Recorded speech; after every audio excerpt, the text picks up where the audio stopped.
Yan guys. Ganito ganda ang bundok ng nasa hotel na siya. Namash. Anamush. Shimush. Magsalita na tayo dito, bahala na, hindi na tayo magbo-voice mail. So, kailangan nyo nang tignan. Grabing tuktok dyan, guys. Oh. Ganyan siya dito.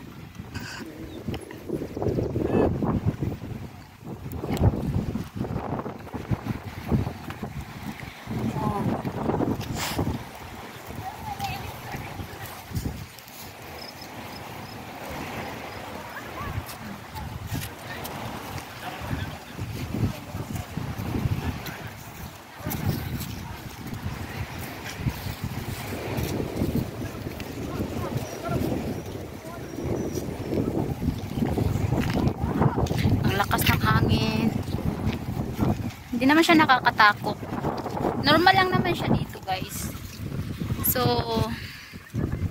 hanggang tingin na lang tayo kung may ano pa lang dito yung mga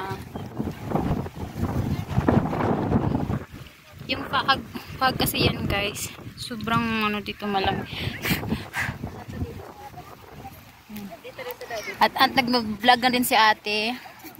Kasi isa din yung tiktokers. Yan po guys. So tutur na lang ko kayo at mayroon pang bahay dun sa ibabaw.